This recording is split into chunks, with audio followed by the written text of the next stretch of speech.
નમસ્કાર દર્શક મિત્રો, કરુણા ટોક્સમાં આપનું સ્વાગત છે. વંદે ગૌ માતરમ. દોસ્તો, 6 એપ્રિલનો દિવસ આખા વિશ્વમાં international day of sports for development and peace એટલે કે આંતરરાષ્ટ્રીય રમતગમત દિવસ, જે રમત વિકાસ અને શાંતિને પ્રોત્સાહન આપે અથવા વિકાસ અને શાંતિ માટે રમતગમત, એવો દિવસ આખા વિશ્વમાં ઉજવાય છે. યુનેસ્કો અને ફિફાનું આ આયોજન હોય છે. ભારતમાં પ્રમાણમાં એની ઉજવણી ઓછી થાય છે, પણ આખા વિશ્વનો આ વિશેષ દિવસ છે. આપણે જાણીએ છીએ કે દરેક વ્યક્તિના જીવનમાં રમતગમતને સ્થાન મળવું જ જોઈએ, કારણ કે તન મનના વિકાસ માટે રમતગમત, કોઈ પણ રમત આપણને જે ગમતી હોય તે જરૂરી છે. અને રાષ્ટ્રના વિકાસ માટે, રાષ્ટ્રની કે વિશ્વની શાંતિ માટે પણ રમતગમત જરૂરી છે, કારણ કે એમાં કેટલા બધા ગુણો વિકસે છે.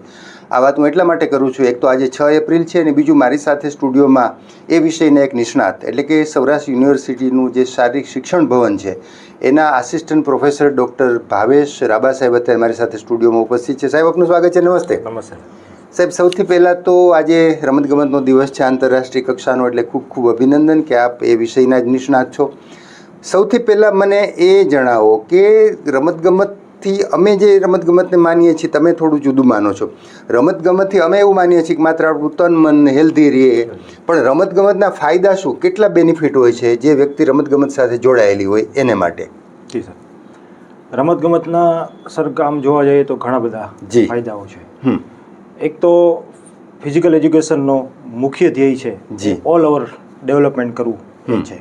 ઓલ ઓવર ડેવલપમેન્ટની અંદર ફિઝિકલી, મેન્ટલી, ઇમોશનલી અને સોશિયલી, 4 રીતે એનું ઓલ ઓવર ડેવલપમેન્ટ છે એ બાળકનું થાય છે. એટલે કે આ ચારેય વાસા એવા જરૂરી છે કે જેના વ્યક્તિત્વ વિકાસની અંદર રમતગમત છે એ મહત્વનો ભાગ છે એ ભજવે છે. સાથે સાથે જે રમત પ્રવૃત્તિઓ આપણે જ્યારે કરતા હોય તો એવા પણ ગુણો સાથે સાથે બાળકોને ખીલતા હોય છે કે નેતૃત્વના ગુણો, કે આપણે એને કોઈ ટીમ આપણે લીડ કરતા હોય, એને માની લો કે શાળા હોય તો એને મોનિટર બનાવતા હોય, પણ બાળકો જ્યારે રમતની અંદર કઈ પ્રવૃત્તિ કરતા હોય તો કોચ તો માર્ગદર્શન આપતા જ હોય, પણ સાથે સાથે એવા બાળકો હોય કે જે ટીમને લીડ કરી શકે, એટલે કે એને આપણે કેપ્ટન બનાવી શકીએ કે ટુકડીનો લીડર બનાવી શકે, અને કંઈ પણ પ્રવૃત્તિઓ છે એ બાળકોને કરાવતા હોય. એટલે નેતૃત્વના ગુણો એમાં ખીલતા હોય છે.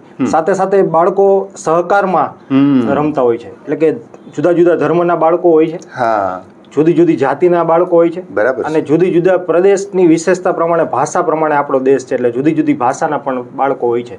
એટલે કે આ ભાવના છે એ બાળકોને ત્યાં સહકારની ભાવના છે એ શીખતા હોય છે. શિસ્ત, ફિઝિકલ જે પ્રવૃત્તિ કરતા હોય એ બાળકોમાં વધારે જોવા મળે, અને સાથે સાથે સાથ અને સહકાર આપવાની ભાવના છે એ બાળકોમાં સારી હોય છે. અને સાથે સાથે આપણે જ્યારે રમત પ્રવૃત્તિનું આયોજન કરતા હોય ત્યારે હાઈ ઇન્ટેન્સિટી આપતા હોય છે, લો ઇન્ટેન્સિટી આપતા હોય છે. રમત પ્રવૃત્તિમાં લોડ આપણે એક કહીએ, ભાર આપતા હોય છે, એટલે એમાં ફિઝિકલી ભાર પણ હોય છે અને મેન્ટલી પણ હોય છે.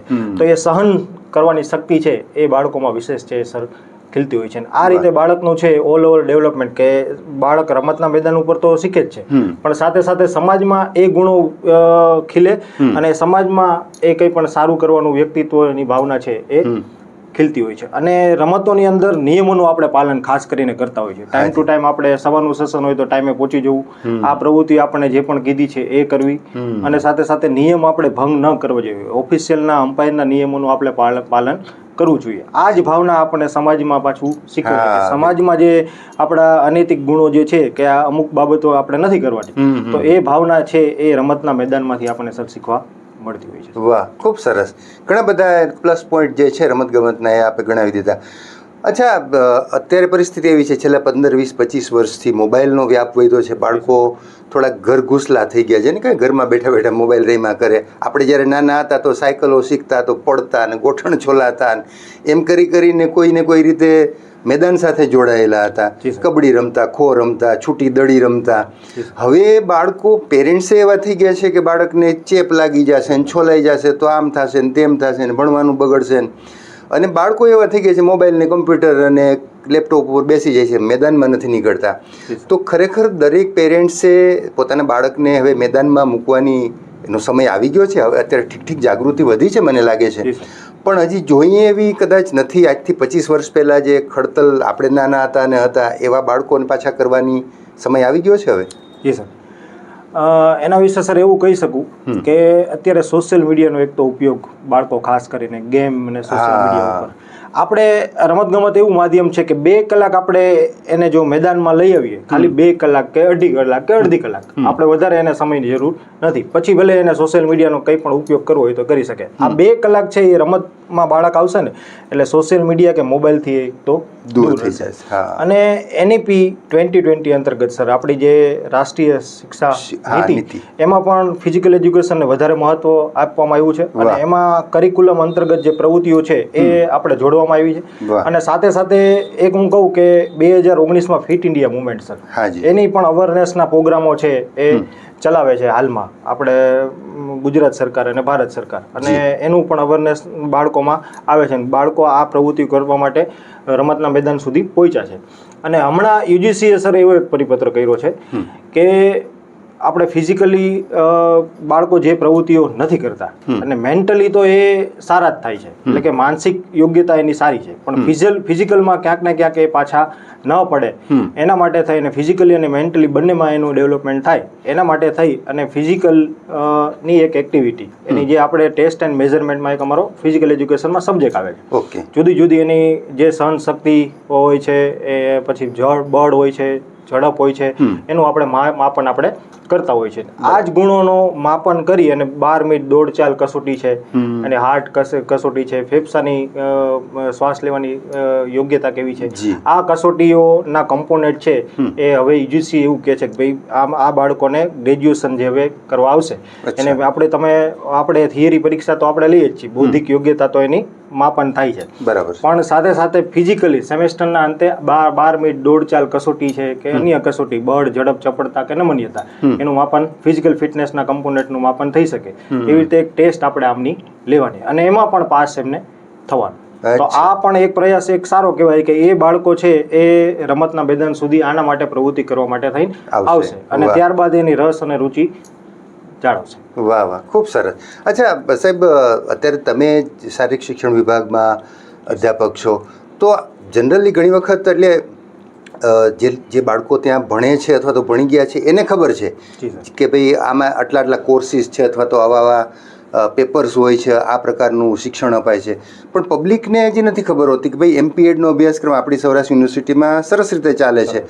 તો ત્યાં તમે શું ભણાવતા હો છો? તમારે પેપરની ડિઝાઇન કયા પ્રકારની હોય છે? તમે ગ્રાઉન્ડ પ્લસ થિયરી બંને હોય છે ને, પ્રેક્ટિકલ પ્લસ થિયરી? હા, તો એ બધું એમાં કઈ કઈ રમત આવી જતી હોય છે અને થિયરીમાં શું શું આવતું હોય છે? થોડી એની પણ માહિતી આપી દો. જી સર, સૌરાષ્ટ્ર યુનિવર્સિટીમાં આપણા ડિપાર્ટમેન્ટ ઓફ ફિઝિકલ એજ્યુકેશનમાં MPEd એટલે કે માસ્ટર ઓફ ફિઝિકલ એજ્યુકેશનનો 2 વર્ષનો અભ્યાસક્રમ છે એ શરૂ છે સર. 2005થી આ કોર્સ છે એ શરૂ છે. અચ્છા.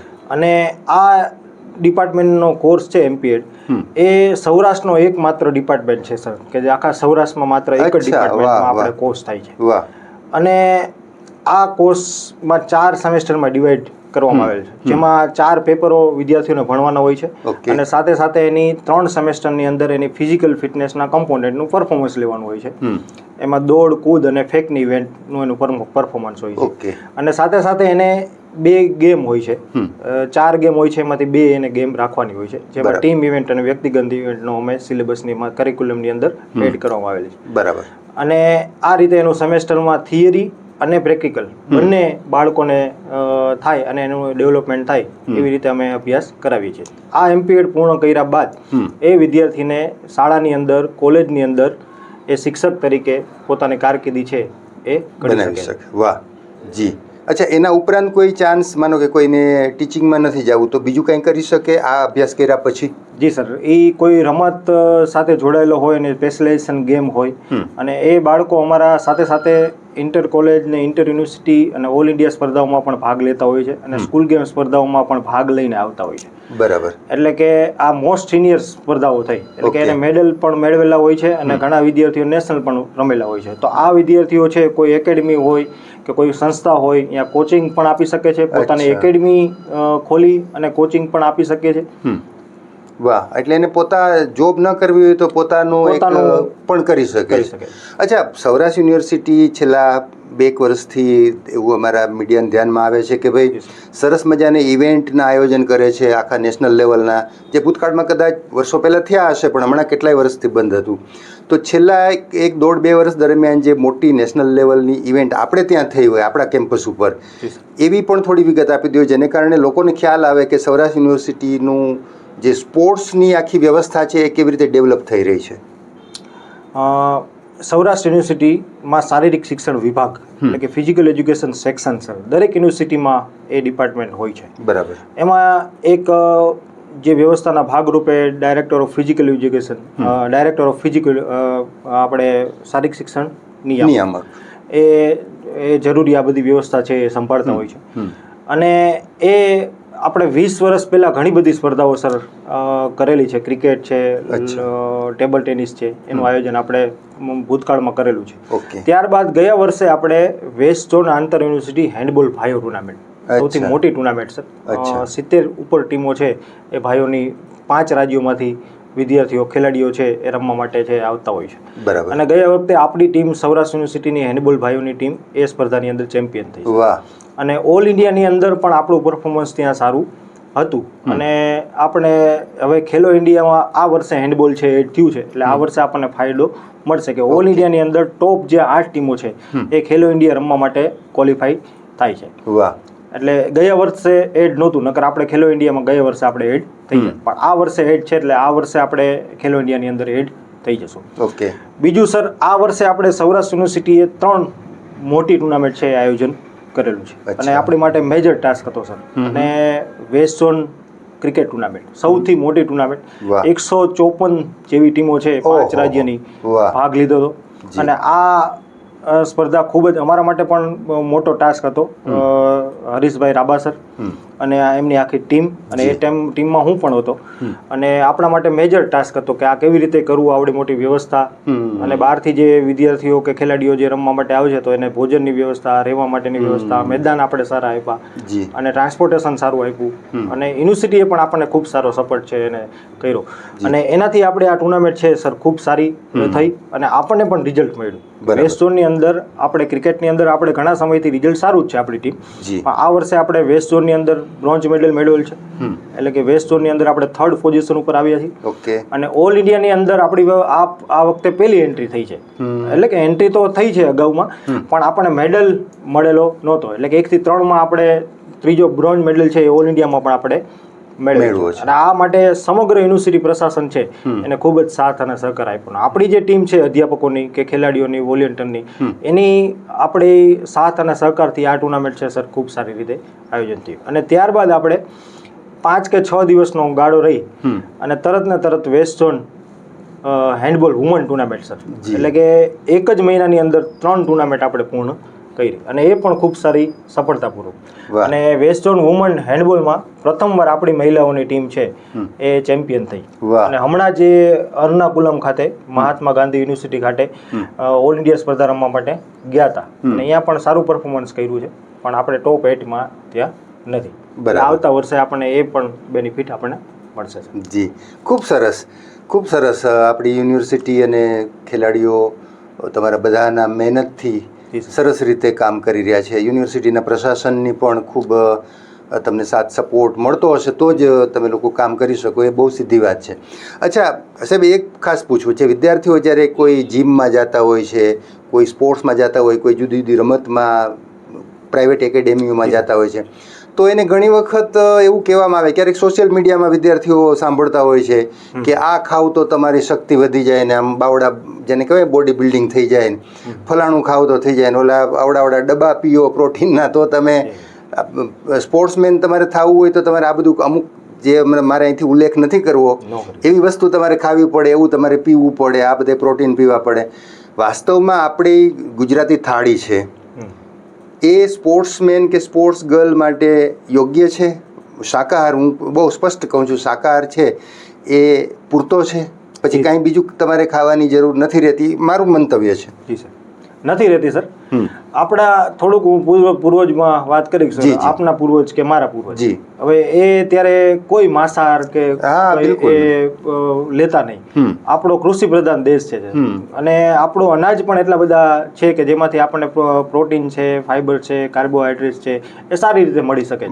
પણ એક ડાયટ પ્લાન બનાવી અને ફિઝિકલ એક્ટિવિટી સાથે જોડી અને જો વ્યવસ્થિત આપણે લેવામાં આવે તો આપણે એવું નથી કહેતા કે આ ન લેવું જોઈએ, આ બધાથી આપણે દૂર રહેવું જોઈએ. અને શરીર માટે પણ લાંબા ગાળે આપણને નુકસાન છે એ થતું હોય.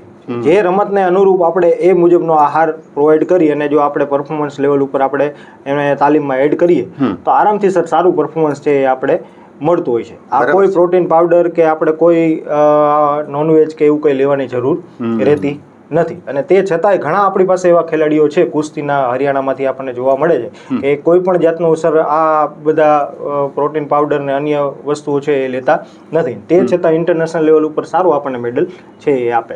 જી સાહેબ, આપણે ત્યાં જનરલી આપણે ગુજરાતીઓ છીએ એટલે દાળ ભાત શાક રોટલી બપોરનું આપણું ફૂડ છે, સાંજનું ફૂડ છે ખીચડી ભાખરી શાક, ગાયનું દૂધ, ખાસ કરીને ગાયનું ઘી, એનો જનરલી આપણે ઉપયોગ ગામડામાં તો ખાસ આ બધી આપણે પશુપાલન કરતા હોય છે, દરેકની ઘરે ગાય ભેંસ હોય છે.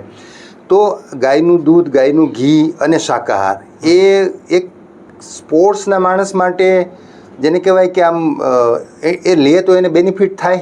હા, 100% સર એટલે આપણને રહે છે. મેં હમણાં જ તમને આપને કીધું સર કે આપણે ડાયટની અંદર જો એવી વસ્તુ આપણે એડ કરીએ તો 100% આપણને ફાયદો મળે છે. ખાસ કરીને ગાયનું દૂધ છે અમૃત સમાન આપણને માનવામાં આવે પહેલેથી આપણી ભારતીય સંસ્કૃતિની અંદર.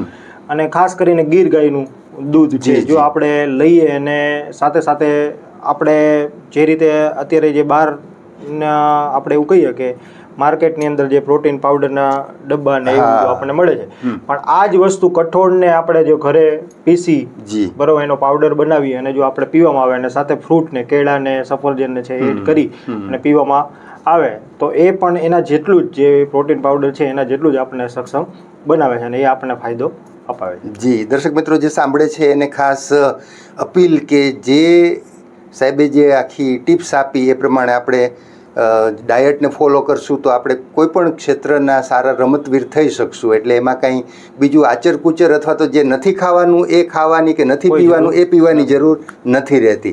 અચ્છા સાહેબ, એક વ્યક્તિગત પ્રશ્ન પૂછ, તમને આ રમતગમતમાં રસ કઈ ઉંમરે પડ્યો અથવા તો તમે શું રમતા હતા નાનપણથી કે પછી તમે બીપીએડ એમપીએડ પીએચડી કરીને અહીંયા અધ્યાપક તરીકે સેવા આપો છો, તો તમારા બાળપણની રમતો કઈ હતી અથવા તમને રમતમાં રસ કેમ પડ્યો? સર પહેલાં તો સર હું જે વિસ્તારમાંથી આવું છું સુરેન્દ્રનગર જિલ્લાનું લીંબડી ગામ, લીંબડી ગામ પાસે મારું બોરાણા ગામ પણ આવે, પણ ઘણા સમયથી અમે લીંબડી વસવાટ છે કરેલો હતો. બરાબર. લીંબડીની અંદર સર એક સમયે આપણે ભૂતકાળમાં જોવા જાવ તો સ્પોર્ટ માટે એક હબ કે સેન્ટર કહી શકાય કે ગાંધીનગર, લીંબડી, ભાવનગર આ બધા મોટા સેન્ટર આપણે કહી શકીએ કે એકેડમી અને કોચ ને ત્યાં પ્રોવાઈડ હતા. સમર કેમ્પથી લઈ અને ઘણી બધી પ્રવૃત્તિઓનું આયોજન 14, 17, 19 સ્પર્ધાનું આયોજન પણ ત્યાં થતું. એટલે હું શાળામાં હતો એટલે રમત ગમત પ્રત્યે વધારે થોડોક રસ અને સાથે સાથે ગ્રાઉન્ડની અંદર પણ અમે ભાગ લેતા. એટલે આપણી સાથેના જે લોકો છે આપણા નજીક જોડાયેલા લોકો છે એક જ્યારે ગ્રાઉન્ડમાં જતો હોય તો એનું આપણે ક્યાંક મોટિવેશન લઈ અને ગ્રાઉન્ડ સુધી આપણે પહોંચતા હોય છે. એટલે કે મારા મોટા ભાઈ છે હરીશભાઈ રાબા, એ પણ લીંબડીથી બિલોંગ કરે છે. એટલે એમને જોઈને અમે રમતગમત છે એમાં જવું જોઈએ એવું અમે ગ્રાઉન્ડ સુધી પહોંચ્યા. અને ગ્રાઉન્ડ બાદ જુદી જુદી સ્પર્ધાઓનું જે 1 by 1 સ્ટેપ પ્રમાણે અમે આગળ જે રીતે વધ્યા ત્યારબાદ આપણને ખ્યાલ આવ્યો કે ભાઈ આમાં રમતગમત છે એ કારકિર્દી પણ બનાવી શકે. એટલે કે આપણે રમતગમતના શિક્ષક બનવું હોય, કોચ બનવું હોય તો પણ આપણે બની શકીએ છીએ. એટલે કે એ મુજબનો અભ્યાસક્રમ પણ આપણે સાથે સાથે જોડાયેલો છે ફિઝિકલ એજ્યુકેશન સાથે. એટલે કે રમતગમત બાદ ગુજરાત વિદ્યાપીઠમાં રાબા સાહેબના માર્ગદર્શન હેઠળ એ પણ અહીંયા વિદ્યાપીઠમાંથી અભ્યાસ એમને કરેલો છે અને એ વિદ્યાપીઠમાં ગયા અને પછી અમે વિદ્યાપીઠમાં ગયા. અહીંયા 1 વર્ષનો બેચલર ઓફ ફિઝિકલ એજ્યુકેશન ત્યારે 1 વર્ષનો હતો, હવે 2 વર્ષનો થાય છે. બીપીએડનો અભ્યાસક્રમ સર ત્યાંથી મેં કરેલો છે. ત્યારબાદ એમપીએડ, એમફિલ અને પીએચડી મેં આપણો જે સૌરાષ્ટ્ર યુનિવર્સિટી હાલમાં જે હું ડિપાર્ટમેન્ટમાં કાર્ય કરું છું અને એમના હેડ પણ અત્યારે ડૉક્ટર અર્જુનસિંહ રાણા સર છે, ત્યાં મેં પૂર્ણ કરેલું હતું. 2021માં પીએચડી પૂરું કર્યું. 2018માં સર જીસેટ ક્વોલિફાઈડ છું ને 7 વર્ષથી હું ડિપાર્ટમેન્ટમાં કાર્ય અત્યારે કરું છું. અને ઓલ ઇન્ડિયા સિનિયર સ્પર્ધાની અંદર મારે હેન્ડબોલ રમતની અંદર સર 2 મેડલ છે, બ્રોન્ઝ અને સિલ્વર. એટલે ઘણા સમય રમતગમત પ્રત્યે મને રસ અને રુચિ છે પહેલેથી વધારે. એટલે એ બાદ મેં કારકિર્દી ઘડતર છે એ શિક્ષક કે અધ્યાપક થવા માટે થઈ અને મેં બનાવી છે. અને ત્યારબાદ યુનિવર્સિટી લેવલ ઉપર અત્યારે હાલમાં કાર્ય કરીશું. તો રમતગમતનું ધોરણ કેવી રીતે વધે, કેમ કે એ ડિપાર્ટમેન્ટ સાથે ટ્રેનિંગ કોલેજ સાથે જોડાયેલો છું એટલા માટે. અને જેમ બાળકોનો કેવી રીતે વધારેમાં વધારે વિકાસ થાય એ બાબત ઉપર સર અમે વધારે અત્યારે ફોકસ કરીએ છીએ. વાહ, ખૂબ સરસ સાહેબ. ખાસ તમે આજે વિશેષ દિવસ છે 6 એપ્રિલનો, ત્યારે વ્યસ્તતા વચ્ચે પણ સમય કાઢીને અમારા સ્ટુડિયોમાં આવ્યા અને સરસ મજાની વાતો કરી. અચ્છા, અમારા એક દર્શક મિત્રોને, ખાસ કરીને જે લોકો રમત સાથે જોડાયેલા છે અથવા જેને હવે જોડાવવું છે, એમને માટે એક સરસ મજાનો સંદેશો આપી દો. આજે સરે ખૂબ જ વાત કરી કે ભાઈ આજે દિવસ છે એ ખૂબ જ મહત્ત્વનો છે કે 6 એપ્રિલ એટલે કે યુનેસ્કો દ્વારા, યુનાઇટેડ નેશન દ્વારા જેવી રીતે આંતરરાષ્ટ્રીય યોગ દિવસની મંજૂરી આપેલી હતી, એવી રીતે આ દિવસની પણ ખૂબ સારી આપણે મંજૂરી આપી છે કે ભાઈ બધા દેશો છે એ શાંતિ માટે અને વિકાસ માટે રમતગમતની પ્રચાર અને પ્રસાર કરી અને આ દિવસની ઉજવણી કરે. અને રમતગમત સર ભાઈચારાની ભાવના, એકબીજા દેશોને નજીક લાવવા, યુદ્ધની પરિસ્થિતિમાં શાંતિ લઈ આવી, આ મુજબનું કામ છે. દરેક જગ્યાએ આપણે ભૂતકાળમાં ઘણી બધી આપણને બાબતો મળેલી છે કે સ્પર્ધાનું આયોજન કરેલું હોય, સંધિ માટે કોઈ પણ સ્પર્ધાનું આયોજન કર્યું ને અહીંયાથી આપણું ડેવલપમેન્ટ કે વિકાસ છે એ થતો હોય છે. વિકાસ માટે આપણે સ્પર્ધાઓ કરતા હોય છે. અને હમણાં જ આવનારા સમયમાં ગુજરાતની અંદર એશિયન ગેમ્સ, કોમનવેલ્થ ગેમ્સ અને 2036ની ઓલિમ્પિક માટેનું સર અત્યારથી વિઝન ડેવલપમેન્ટ છે, ઇન્ફ્રાસ્ટ્રક્ચર ડેવલપમેન્ટ માટે કાર્ય કરી દીધું છે. હવે ભારતની અંદર આ દિવસની ઉજવણી એવું નથી કે બહુ ઓછી થાય છે ખરી, પણ આપણે બીજા એવા રમતગમતના ઘણા બધા દિવસની ઉજવણી થાય છે. એટલા માટે આ દિવસનું થોડું આપણે ભારતની અંદર મહત્વ ઓછું છે. દાખલા તરીકે હું એક્ઝામ્પલ આપું કે આપણે 21મી જૂન હમણાં જ હવે આવશે, 21 જૂન 2026, ત્યારે આંતરરાષ્ટ્રીય યોગ દિવસની ઉજવણી થશે. પહેલાં જ આપણે અહીંયાથી આપણે શરૂઆત થાય છે. પછી 29 ઓગસ્ટ એટલે કે રાષ્ટ્રીય ખેલ દિવસ, મેજર ધ્યાનચંદજીના જન્મદિવસ નિમિત્તે આપણે ઉજવણી કરીએ છીએ. ત્યારબાદ આપણે 12 જાન્યુઆરી રાષ્ટ્રીય યુવા દિવસ, વિવેકાનંદજીની જન્મ જયંતિ આપણે ઉજવણી આપણે કરીએ છીએ. એમાં પણ રમતગમતની પ્રવૃત્તિઓ છે. શાળામાં, કોલેજોમાં આપણે એક દિવસનું આયોજન કરી અને અવેરનેસનું લઈ આવવાનું કાર્યક્રમ આપણે કરતા હોય છે. અને સાથે સાથે શાળા અને કોલેજોમાં આપણે sport day, annual sport day છે એ આપણે કરતા હોય છે. તો આ આખા વર્ષ દરમિયાન ઘણા બધા દિવસની સાથે સાથે આપણે ઉજવણી કરતા હોય છે. એટલા માટે આ દિવસની ઉજવણીમાં વિશેષ આપણે એટલું બધું મહત્વ સર નથી આપતા. અને હું એક મેસેજ એવો આપવા માંગીશ કે આપણે કોઈ પણ ફિલ્ડ સાથે જોડાયેલા હોય પણ અડધી કલાક માટે આપણે રમતગમતની પ્રવૃત્તિઓ, વોકિંગ છે, દોડવું છે, સાયકલિંગ છે, યોગ છે કે જીમમાં જતા હોય કે કોઈ પણ પ્રવૃત્તિઓ જેનાથી આપણે ફિઝિકલી આપણને થોડોક આપણે પરસેવો આપણે નહીં, થોડુંક આપણે નથી કહેતા કે ભાઈ થોડુંક આપણને શરીરને લોડ મળે, બળ આપી અને કંઈ પણ આપણે પરસેવો પાડવાની પ્રવૃત્તિઓ કરી, એવું પ્રવૃત્તિઓ આપણે કરવી જોઈએ. અને લાંબો સમય સુધી જીવનશૈલી છે એ આપણી સારી રહેતી હોય છે. વાહ, ખૂબ સરસ સાહેબ. તમારો ખૂબ ખૂબ આભાર ફરીથી વ્યક્ત કરું છું કે તમે વ્યસ્તતા વચ્ચે પણ અમારા સ્ટુડિયોમાં આવ્યા અને સરસ વાતો કરી. મિત્રો, ડૉક્ટર ભાવેશ રાબા સાહેબે જે વાતો કરી તો એની બધી વાતો આમ તો સંદેશ જેવી જ હતી અથવા તો ટિપ્સ હતી. એટલે દરેક વસ્તુમાંથી થોડી થોડી ટિપ્સ મેળવી અને આપણે પણ રમતગમત સાથે જોડાયેલા રહીએ. આપણે આપણી ઉંમર પ્રમાણે, આપણા રસ પ્રમાણે, આપણી જીવનશૈલી પ્રમાણે, આપણી અનુકૂળતા પ્રમાણે જે પણ કરી શકીએ તો 24 કલાકમાંથી અડધો કલાક, 1 કલાક મેદાન માટે અથવા તો ઘરની બહાર નીકળીને થોડી પરસેવો પાડવાવાળી જે વાત કરી એનું આપણે અમલ કરીએ. ફરી પાછા કોઈ નવા વિષય સાથે, નવા વિષયના તજજ્ઞો સાથે મુલાકાત કરશું. ત્યાં સુધી રજા આપશો. નમસ્કાર.